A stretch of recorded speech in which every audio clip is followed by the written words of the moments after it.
This is Remote Ruby. Have you any remote idea to the meaning of the word? Boop. What's up? The sound of what was that people's thing we eardrums just did? bleeding and Oh no. unsubscribing to Remote Ruby. Or that was our special brainwave to force you to hit that subscribe button. I learned this week that Adidas sells big and tall. Yeah. So I was trying to match your level, but basically anything in my size, not even just Adidas, anything I can buy in my size, it's just like old man clothing. So Yeah. You need to start your own menswear line. that's the problem. The shoe doesn't fit because I have wide feet. So New Balance, I have the widest foot they sell for, and I can only buy like 3 different pairs of shoes in the world, it feels like. And they're all substitute teacher shoes. Yes. At a certain point, you just have to be a celebrity or something to get those custom Shaq shoe sizes. I'm sure, like, yeah, we'll make you whatever you want or whatever you need. But if you're a regular, sell shoes? I mean, he's got to work with somebody to make it. He's got a shoe line. Where's he his like shoes at? knitting his shoes together at home? No, I don't think we should talk about who's making his shoes, but Well, the problem with Shaq size shoes is they're long, but they're not wide. So like for Chris's wedding, they had to like special order my shoes in, and it's not like they're like, oh, we can fit your size wide. I'm like an 11 and a half, really wide. They're like, oh, here's a 16. Hopefully it fits. Oh. So Yeah, they were clown shoes. You're only 11 and a half?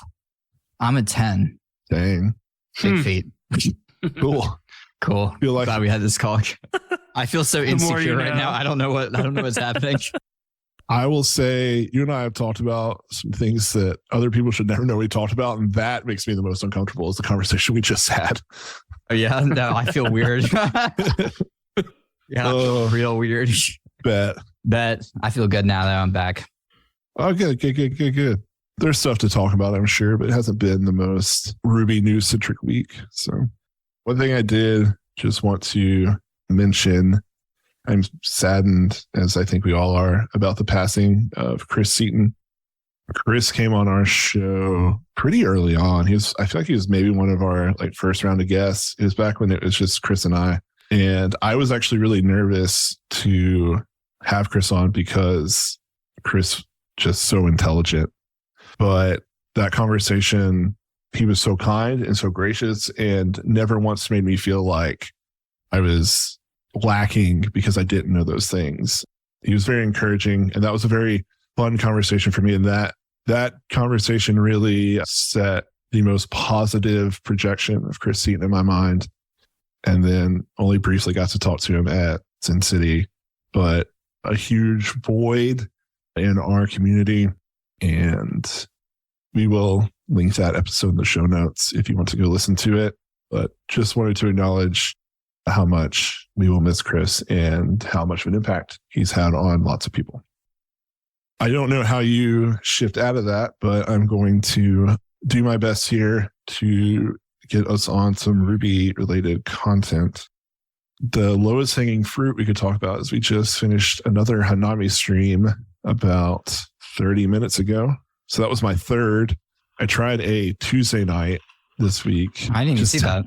Yeah, I did it twice this week. I wanted to test what nighttime was like because My domain. that's what you say.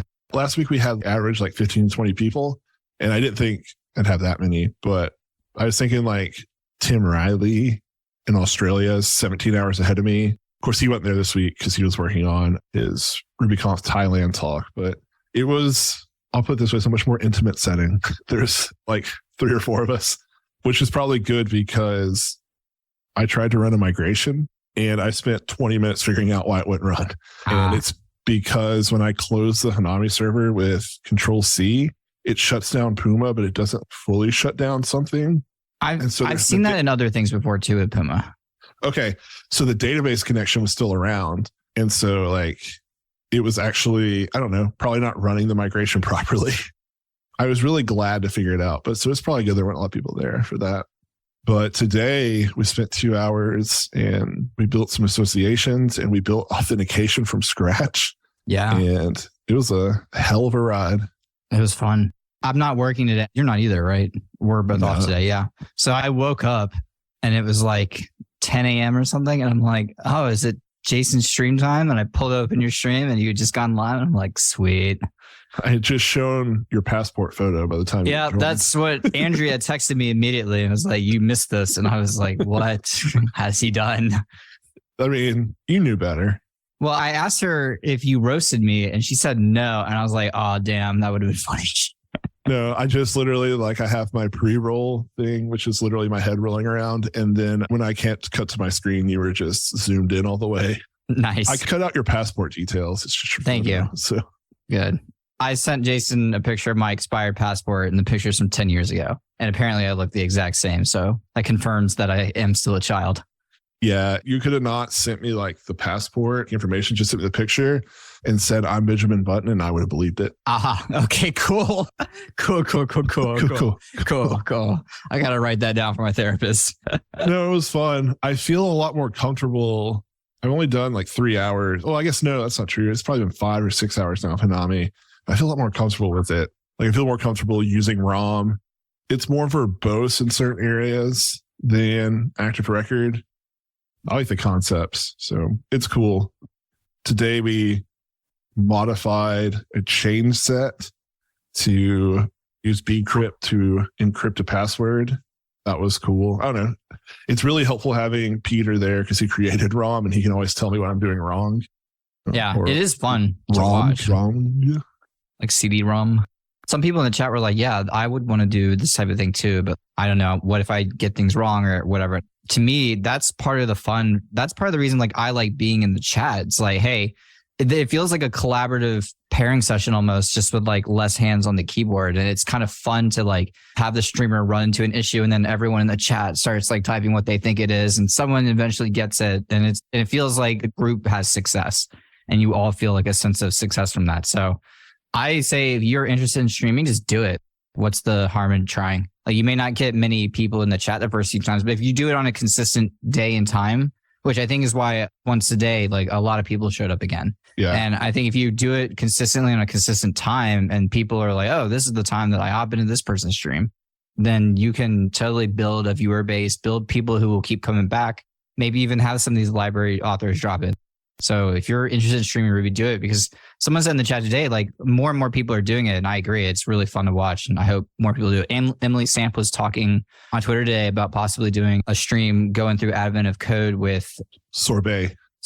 Yeah. And I was like, that would be super cool to watch. So yeah, I just want to shout that out. Yeah. More people streaming Ruby. That's what we like. CJ Avia has been doing Advent of Code and Ruby on YouTube as well. If anybody wants to check those out, I always really enjoy him doing his videos. I guess they're not live streams, but they're fantastic screencasts. Yeah. I mentioned this in the stream because a couple of people were saying they like want to stream, but they're like nervous too. And I'm like nervous as hell when I do it. But I started writing a post today. I don't know what it'll be, if I'll even share it, but about how much regret I have for not sharing more stuff in my career.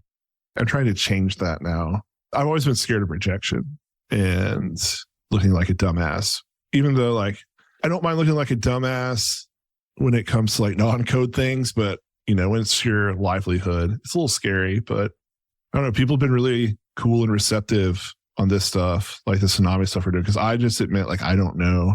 And I don't know, sometimes maybe I lose some viewers at those points, but a lot of people hang out. It's cool. I mean, people are there to learn. You're there to learn. That's all you promise, and that's all you're given. You can't let anybody down that way. So I think that's the way to look at it. You're not telling them, hey, we're going to go do this thing, and then, oh, shoot, I don't know how to do it. It's, hey, I'm learning. You can learn with me and see how I figure out problems or whatever. There's lots of, maybe you don't know or you don't learn the specific Hanami stuff to go build things perfectly the first time around. You learn how to debug with Jason and whatever else. There's a lot of good takeaways. It can feel that way, and I certainly have because I've done my fair share of videos over the years, and it definitely feels scary, but like at the end of the day, if you can make sure you frame it right, you can teach anybody who's newer than you, and that's perfect. That's what you're trying to do. Or if you're learning, people want to learn with you. So you don't have to be perfect. Nobody's looking for that. Or if they are, they're in the wrong place. You can steer them away. Yeah, do it for you. Do it because you want to learn and you want to like share what you're learning with other people. And people who are interested will naturally just kind of follow. And people who aren't won't. And that's totally fine. Yeah, I said this today. Like, I almost wish it was like a Zoom call, which isn't sustainable, but it's just like fun, like having people there hanging out. That's the thing. It's the thing I love about conferences. It's the thing I love about streaming so far. Like being on Rubber Duck Dev Show. That's the first time I had been on like a live stream thing like that. And like people hanging out in the chat and stuff. I was like, oh, this is cool. It's kind of what inspired me to want to try and do this. You can do collab streams too. So like if someone else was streaming their side, you could bring them in almost. Like there's a way to do that. I don't know the specifics of it, but so just to encourage other people, like, hey, you could stream too. Yeah, do it. Another cool thing. So I've been working on that Active Record Cookbook thing. And by thing, I mean the Active Record Cookbook.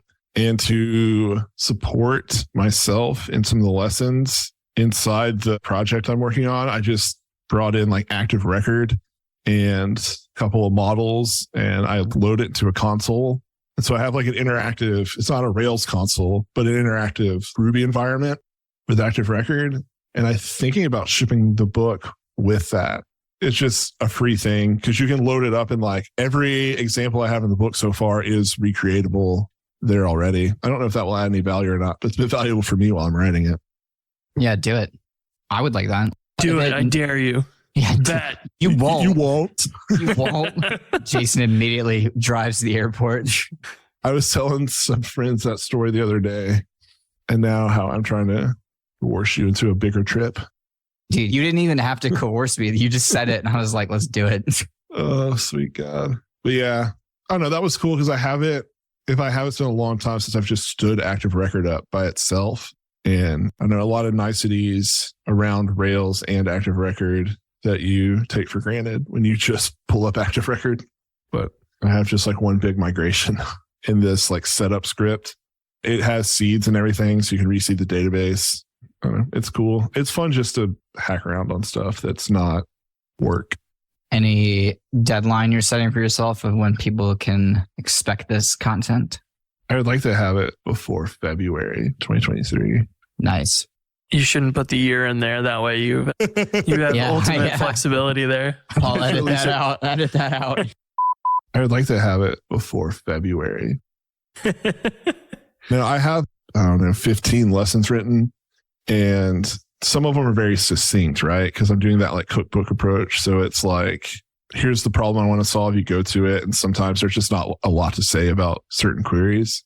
But I'm trying to get into some more complex ones. I started writing on dependency deletion, things like that, and the nuances and differences, and like automatically dependent destroy sync, dependent delete all, and just trying to like split out some of the nuances of you can destroy async, but you can't have foreign key constraints, and like trying to fit that in into like a very small digestible lesson.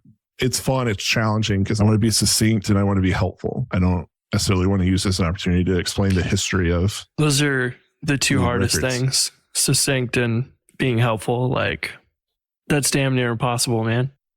So February. Yeah. I'm super excited for this. Have you ever read the Anarchist Cookbook? No, I know of it, but this sounds like something you have multiple copies of. Sounds like Jason's about to tell you how to build a bomb-ass Rails app that are Active Record queries. Oh, God. All right, that's it for this week. Andrew, that's the most impressive thing you've ever said. We can't top that. The way you just tied those together. Oh, geez. I talked to Andrew and Colin. They kind of encouraged me because I was nervous about the cookbook approach, because I like announced to the email list I was changing it and one person responded. So I was like, oh, did I screw up? But no, committing to responding it. Going to with an it. email can't be me. Yeah, I know. I added you to the repository of the content, and I thought I would see how long it would take for you to find it and join. So. I haven't seen it. So I guess I should open up my notifications. Well, I'm just curious, did Colin kind of say the same thing that I said? Because I was very much like, yeah, I like this a lot better than this long narrative stuff. I just want the deets. We were on a Zoom call and he pulled like 3 Ruby related, Rails related cookbooks off his like bookshelf. They were older, like late 2000s when they were released. We were working on building some content like a year or two ago. And that was kind of something that I was like, I want to do like recipes, like give people like the cookbook, give them just how to do this one thing. It doesn't have to be a narrative. There doesn't have to be a flow. It just like, it's like a reference resource. Like I like that approach much better. The bomb ass active record cookbook. I think it can give it a little more longevity as a resource. Like I know things in active record change, but if it's an ebook, I can update it and I don't have to update a whole conglomerate. Like you said, narrative. That's why I made the stimulus reflex course free, is I'm not going to go update that course. It's so intertwined. So I'm hoping this is a thing too. It's like you buy it and maybe you don't read it as soon as you buy it, but maybe you have it handy and when you need it, it's there. Right. So almost thinking in blocks instead of like a whole thing. You could put these blocks other places. I always found those books the most useful personally, like in between, a book that's like long ass story of here's how to do start to finish something versus the API docs that are like, here's literally all the options for this one feature.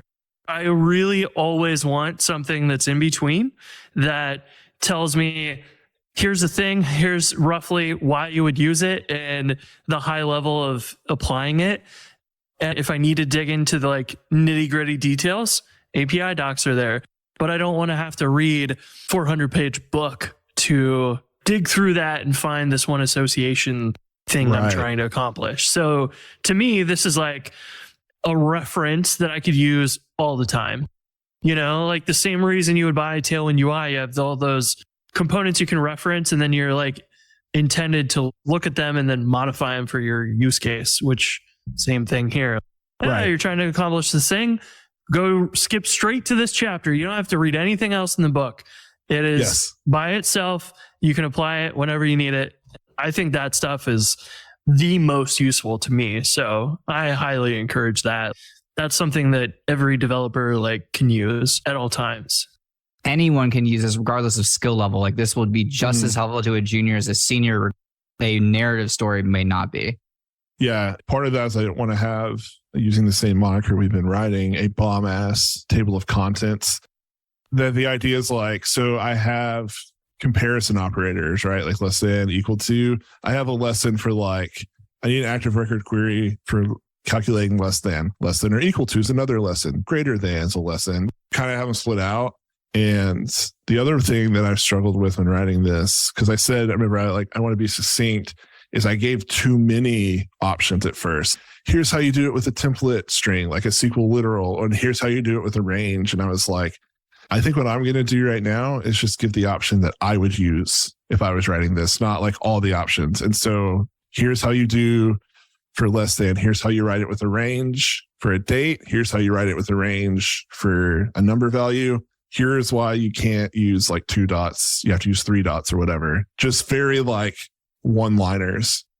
That's my goal. And that's helpful because a lot of times when I'm looking for how to do something, I don't care about the 8 different ways to do it. I just want to know a way to do it so I can go immediately back. It's the quickest thing I can get to the answer and go back to my code. That's what I'm looking for. So I think that's a good approach too. Cool. Well, thanks for the encouragement. I just want to take a minute to thank our sponsor, Honey Badger. They are not only my favorite error and uptime monitoring service, but they've also added several awesome new features. One of those being the public status pages.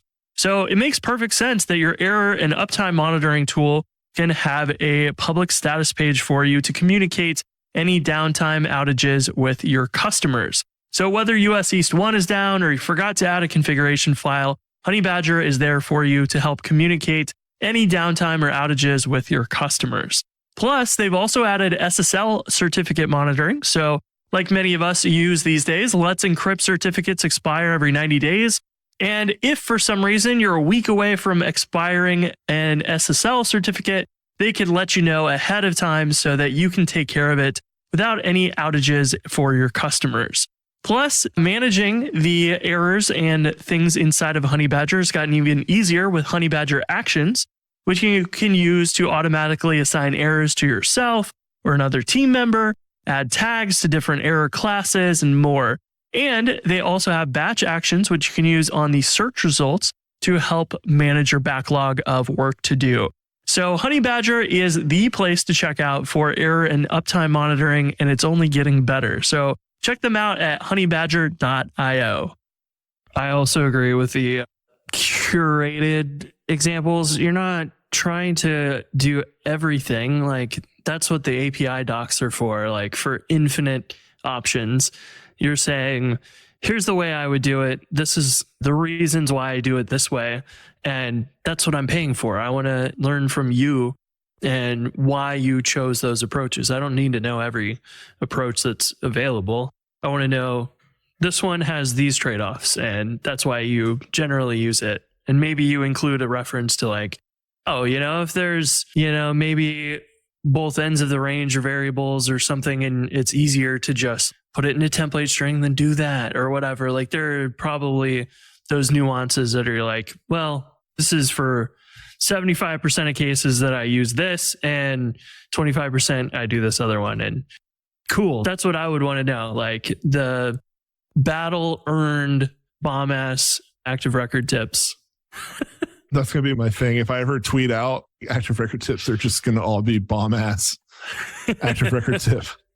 BAART. Bart. Bart. There you go. Hashtag.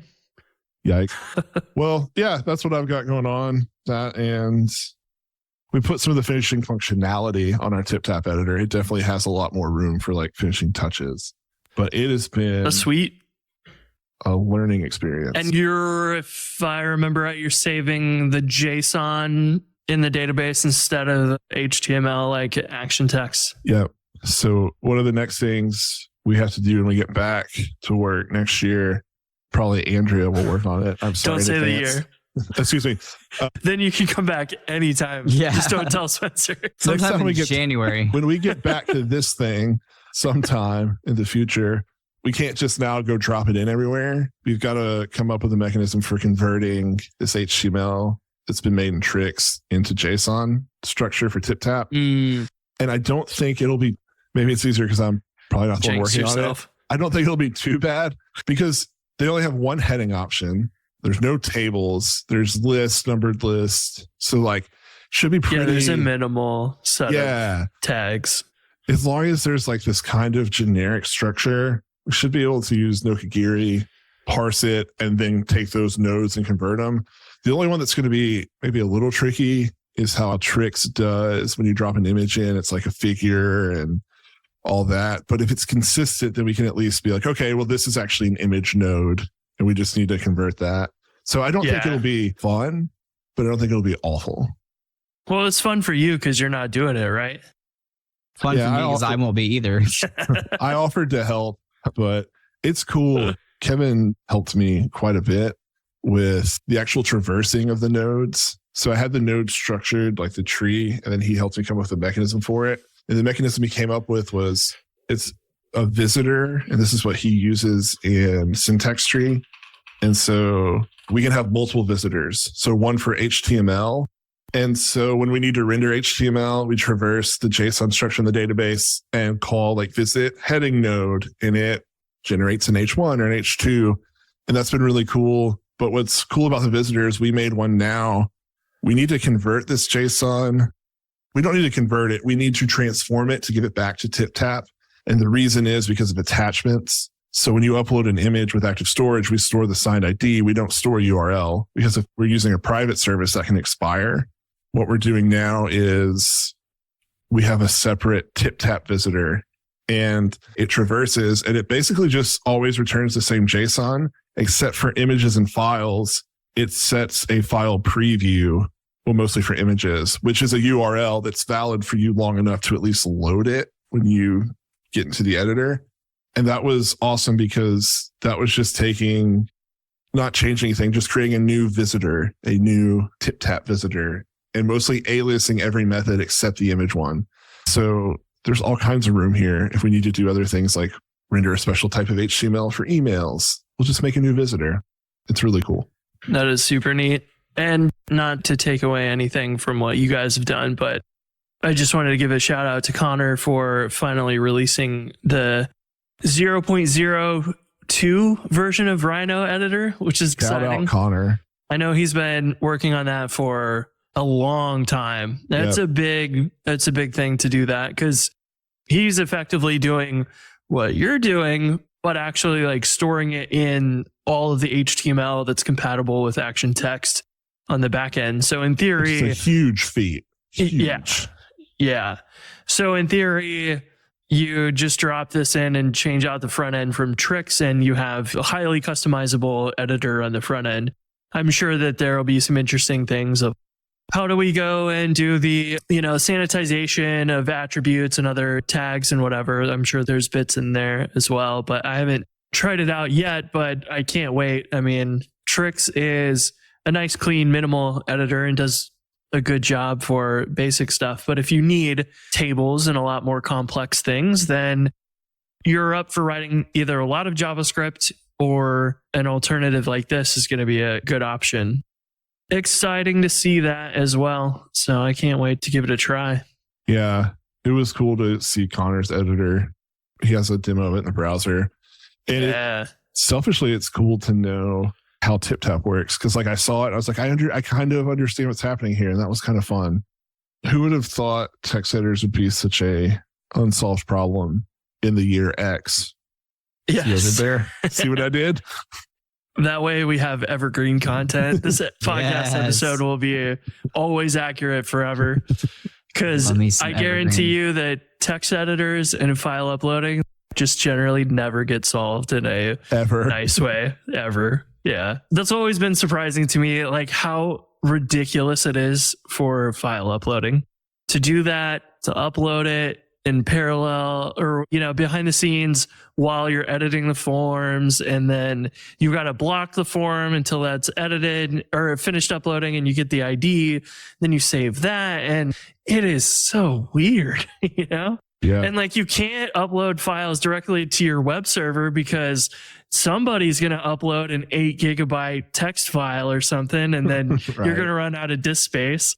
So it's such a weird situation. And like the current best option we have is let anybody upload anything to S3 and just delete it after X number of days. And it's like people could still upload ridiculous things up to there, and you could try to validate it as well, but they could still upload a bunch of crap to your site of tiny files or whatever. And it's just weird. It is not a great solution, but it's really the best we have. And that seems very strange for 2020X. Yes. Or 20X. Yeah, 20X. That's our theme this week, is time doesn't exist. In my examples, it was tough because I needed to show the difference between 2 dot and 3 dot ranges in terms of like being inclusive or not. And with dates, that's the difference of saying like time.ucc and just giving the date, because that'll default to 0 timestamp, and then being like the very last second of a day. And so having to write out that timestamp was frustrating. So Chris, you tweeted some Hotwire things. A thing, yeah. A long time ago, I wrote the comments forum system on GoRails, and like it is written by a younger me, we'll say, and not quite as clean as I would prefer it to be. This is all UJS. It used to be, yeah. But then I like migrated stuff over to Hotwire as quickly as possible.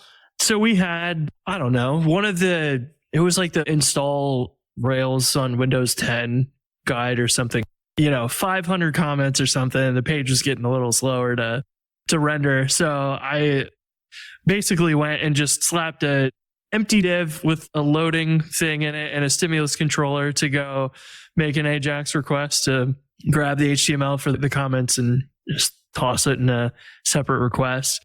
And it's been fine. It lived like that for up until now. And I was like, you know what? That's exactly what turbo frames were made for. So let's just replace that. And basically 5 minutes later today, I'm like, swap that stimulus controller, delete that stimulus controller, swap the HTML with the turbo frame, and put a turbo frame around the response on the server side, and voila, we're done. And it's lazy loaded and just built in now. And I was like, this is cool.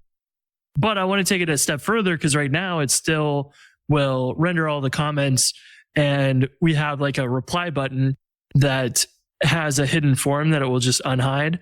So we like render all these empty forms that we don't really need until you actually click the button. So I want to just put a turbo frame around the reply button. So you click that and it renders the form, and just have nested turbo frames like that. So that's my goal. And it shouldn't be very hard, but. So we do something really cool with the custom turbo stream action too, which I don't think I've talked about yet. And if I have, probably just in passing, but shout out to my coworker Mario for coming up with this idea. It has served us really well, actually, where he created a custom stream action called dispatch event. And what it basically does is it takes in an event type, a payload, and it creates a custom event. And it also takes in a target. So if you pass in a target, then it will dispatch the event on that target element, which is really helpful if you have a container wrapping a ton of turbo frames, and you can put all these different types of event listeners for stimulus on it. And so, but if you do not pass in a target, it will just dispatch it on window. So this is coming really handy for us, where we have some really complex turbo stuff that we've been working on. And as different turbo streams are executing and updating content on the page and like resetting frames and things like that, we can also dispatch all these events so that, for instance, when we make an update to something, we want to reset like a popover or something, or we want to close a popover. We could do that. Or we could clear something out of like JSON data store that we have, or, whatever. So yeah, this is a pattern that we've taken advantage of it a lot. It's really nice to like execute like these little custom actions whenever the turbo stream happens. Yeah. Do you remember the original demo of whatever comments, or it was like a chat room that DHH had originally released when Hotwire came out? And I always remember seeing you fill out the message form, you click submit, and it broadcasts to the chat room. But then he has to go build a stimulus controller just simply to clear out that box when it gets submitted. I was like, that's a weird, rough edge to this whole thing. So like the one that I tweeted out earlier today was a custom stream action that's called reset form. And you just give it a form ID and it'll look it up and then call reset on it and clear out your form. So your submit action to broadcast would append the message to the bottom of the list and reset the form in 2 little turbo streams that get added to the page. And it's like very simple, but very convenient thing to have all of that in one place, because his original example was this does something here, this other thing is all the way over here and needs to actually both happen at the same time. And it's just weird to know that these need to be happening at the same time, but they're in totally different places and you can't really tell what's going on from a quick glance. So there's lots of things that you can do with that. You could broadcast a event just to tell ChartKick to go update charts from the back end when you're doing like an import or something. All kinds of cool stuff that you can do with it. And this is like often JavaScript that you would want in weird places. Like some people might put it in line inside the body of the HTML. And it's like, hey, just put it over in the stream actions and then just call that whenever you need it. And I mean, you could call those directly too if you wanted.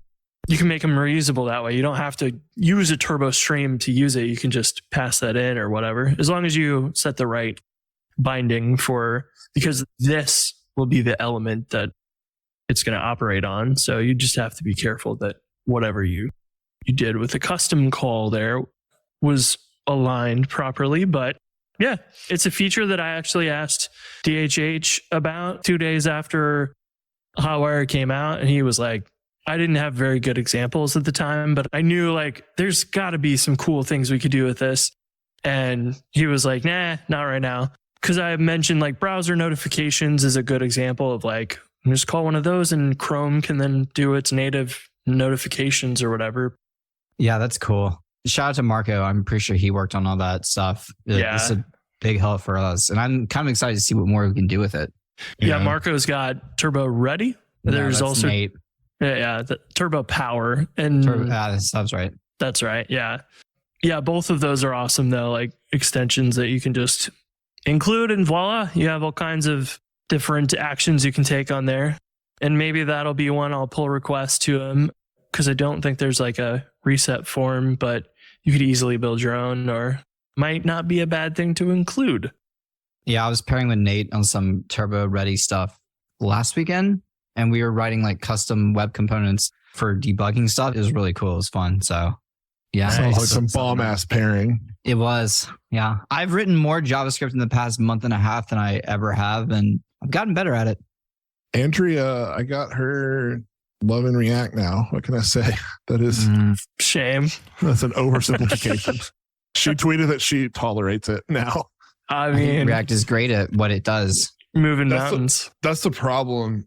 Let me get on my soapbox for a minute. Okay. I just wanted everyone to know I rolled my eyes, so that's why I had to say that. All right, what is it? Just tell us. In a very small context, React is so good. I don't want to build a single page app with it, but the way it can understand state and re-render based off that saves so much other code that I have to write. That comes at the cost. The more you get into it, the less custom code, the more dependencies and crap you have that you have to debug. So it's not without trade-offs. Yes. But I love it. I love it. I'm not poo-pooing on React. Let me be very clear. I think React is excellent at what it does. I just don't want to use it. What do you want to use? But what do I want to use? Ruby. The project that we just finished at work, which I'm pretty sure I talked about a little bit last week. And you talked about how you wanted to avoid React on it. Okay, well then perfect. Yeah, well, we did. And you so did we listen to the episode today? I was like halfway through this morning, but I woke up too late. So coward. Whoa, Buster. Pump the brakes. Hold on. I just caught a stray. Yeah. Okay. Yeah, I was early this morning. I haven't showered yet, so that's normally when I listen to it. But yeah, so yes. You take a 45-minute to hour-long shower? Well, the episodes I run on double speed. Okay. And I usually I just can't be alone with my thoughts. So it has to be running sometime in the shower. There. You know what else I've done this week? What's that, Jason? I've written CSS. Me too. Pure CSS. I overwrote Bootstrap classes this week. Please send your prayers to the address below. There's parts of writing CSS I miss. And then there are certain things I run into that I'm like, I don't miss this part of it. I don't know. I reused the class a few times and it just worked, right? And I was able to target certain things inside of it and it just worked. But then when the class name I wrote didn't fit what it was doing anymore, like it actually evolved into something else. So I had to rewrite the class name and go update everywhere. It's like, okay, I don't necessarily miss that part of it so much. But yeah. CSS is good. It's good. I like CSS. I'm not good at like modern CSS, but that's how I got my start, was in front end. And so I'm still pretty proficient in that late 2000 CSS. And of course, today is XX. So yeah. And today we have X feature followed by other X feature. and I'm excited for CSS X, which will introduce this new feature. That new X feature is really cool. I'm excited to try it out. If you've ever seen the syntax, it's X : and wait, I think you're talking about Alpine. Oh, wait, maybe. Or Vue. Vue. That's how we'll date ourselves. We'll talk about JavaScript frameworks that don't exist in 50 years. There we go. But this podcast still will. One day my kids are going to be of age and they're going to listen to all of these and be like, Dad was an idiot. They're not going to listen. They're not going to listen. No. Let's be real. Maybe. See. This is your legacy, Jason. This is it. Yeah. Me making jokes at Andrew's expense for 40 minutes a week is... I derive immense enjoyment from it. All right. Well, we lost Chris. We lost everyone listening. Yep. Doing old support as always. It's like my new job, just doing support. Gross. Shout out to you. You're the real hero. It's my favorite. Is it mostly Hatchbox or is there much GoRail support? Around Black Friday, there is, because it's like, I saw that your sale was a week ago. Can I still get the discount? And I'm like, No.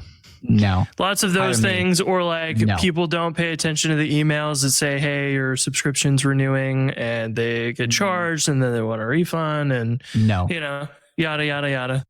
Say the word no in a nicer way to like a chat GPT. That's what I was going to say. Copying and pasting that across all your emails. Just wire up my customer support straight to GPT and let her rip. I tried to use it the other night to solve a ROM problem because I couldn't find it online. It didn't work. Good try, though. I'll be honest. If it would have found something that I couldn't find on the internet for ROM, I probably would have just packed it all up. And yeah, farming time. I would be the worst farmer. I know that's what we joke about. Like when we talk about changing careers, I'd be so bad at it. No, I'm not talking about farming food. Oh, Lord. See ya. Bye. Later.